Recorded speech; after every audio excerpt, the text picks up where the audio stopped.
These things never work out right. I'm really looking forward to the time where we can sit down and have Bible study like we used to. I apologize for Facebook crashing on us. Hopefully we can continue our study without having another one of those instances. We'll see what happens. So the contrast that he gives here in chapter 7 is the contrast between Lady Wisdom and this other woman, the other woman in chapter 7. He says, for you in verse 4, call wisdom your sister. Have insight as your intimate friend. Let those be the things that draw your heart to them. And these things will keep you from the forbidden woman, from the adulteress. And then in verse 6, he will then talk about how what Solomon has seen from his window. For at the window of my house I have looked through my lattice, and I have seen among the simple, I have perceived among the youth, a man lacking sense. So remember before the categories that we've given, and these are the categories. The simple, the youth, and those lacking sense. These are the characteristics of the person who's going to fall into this trap. And then he mentions things that seem innocuous in verse 8. Passing along the street near her corner and taking the road to her house in the twilight, in the evening, at the time of night and darkness. You look at verse 8 and verse 9, you ask the question, is there anything inherently sinful or inherently wrong of taking whatever path you want to in the evening? And the answer is no. No, you can walk down whatever street and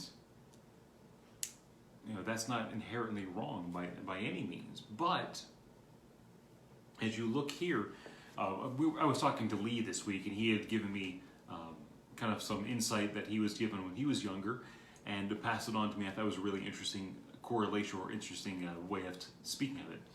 He said that whenever you walk down the path of temptation, it's kind of like hopping into an upstream of a waterfall. At some point in time, those temptations are going to lead to sin, and that's where you go over the brink. That when you go over the brink, you're going to enter into sin. But somewhere upstream is when temptation is happening. That's leading you down this path.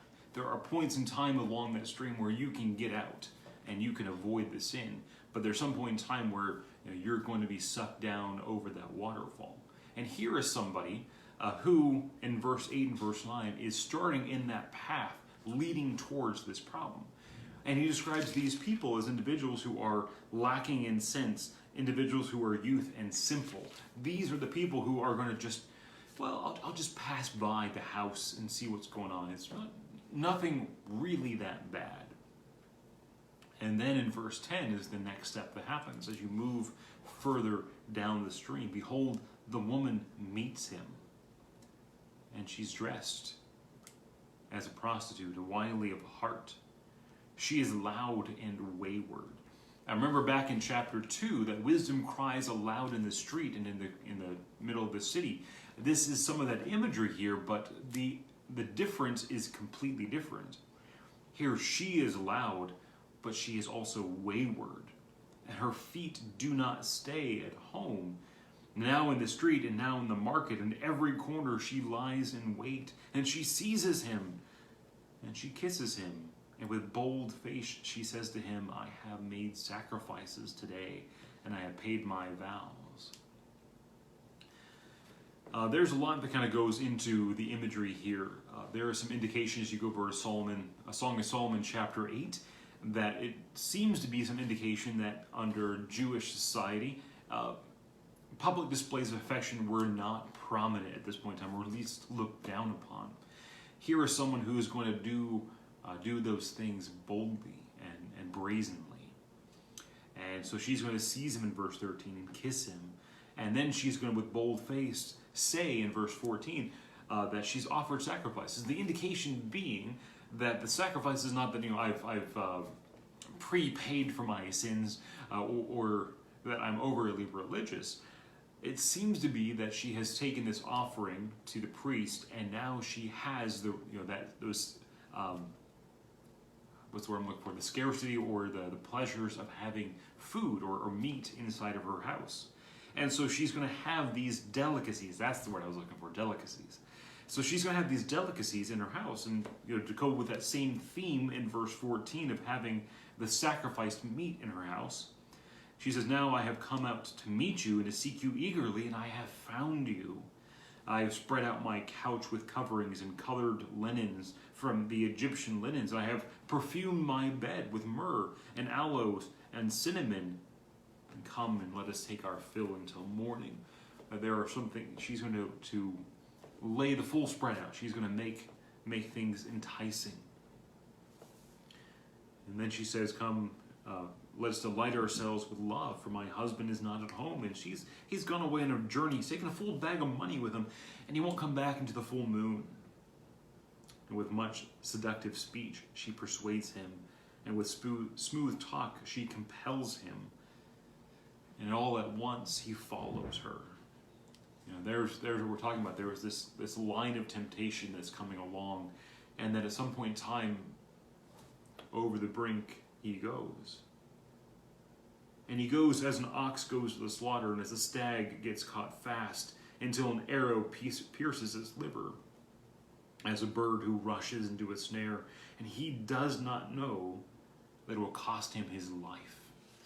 That's what we were talking about back in chapter 6, that yes, this is going to happen for the price of a loaf of bread, so to speak, figuratively speaking. But what's going to cost is far more. And in this case, it's going to cost him his life.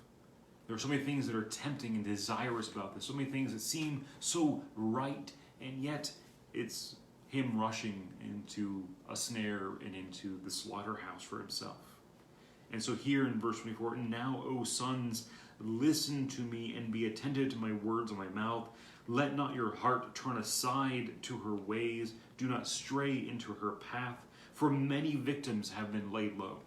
And this is where we get into a categorization. He's broadening this subject up a little bit. He's gone from verse 1, "my son," to verse 24 as "my sons," plural. And then he mentions that many people have gone down this path. Not specifically to the same person's path, but many people have done the same thing. In the dark of night, in the cover of darkness, wandered down the path that they know was going to lead to the wrong place. And many have become victims. "All her slain are a mighty throng. Her house is the way to Sheol, and going down to the chambers of death." Solomon is not going to mince his words throughout the book of Proverbs when it comes to this. This is something that is abundantly destructive. It is destructive in their time. It was destructive in every point in time in history. That there is a tendency to somewhat feel unfulfilled in long-term relationships. And the answer is not to find fulfillment in other places. The answer is to find fulfillment in the spouse of your youth and the individual that you are supposed to be with, the person that you have paid your vows to. That's what Solomon is going to be dealing with here. And that's what he's told them earlier on in the book, is to delight in the person you're supposed to be with, instead of trying to find delight somewhere else, to work and to maintain and to build up the relationships you have that are approved, that are going to continue for the rest of your life. And this temptation that he dealt with back here in chapter 2, the temptation that he dealt with in chapter 6, in chapter 5, 6, and 7 is a real temptation that will lay waste to many people. And if you want to be classified as fool, as simple, as a youth, to someone who is lacking sense, then abandon chapter 7. Just forget about it altogether. But if you want to be someone who's wise, someone who's going to be blessed in the things that he chooses in his life, then heed these chapters diligently. Next week, we will pick up there in chapter 9. What we'd like to do is finish up chapters 8 and 9, and then we can get into the Proverbs themselves properly in chapter 10. Hopefully, we can get together soon. And I know that I heard that Colonial Williamsburg, the foundation itself, is going to be reopening, I think, about 5 to 7 days, is my understanding. We have not heard directly whether or not they will be opening up our room in Bruton Heights for rental again, but hopefully we'll find that out pretty soon. So, Lord willing, we will try to meet again on Wednesday night next week, chapters 8 and chapter 9, and then hopefully going on in the future we can get together pretty soon. Thank you so much for joining us. I hope you have a wonderful night, and God bless.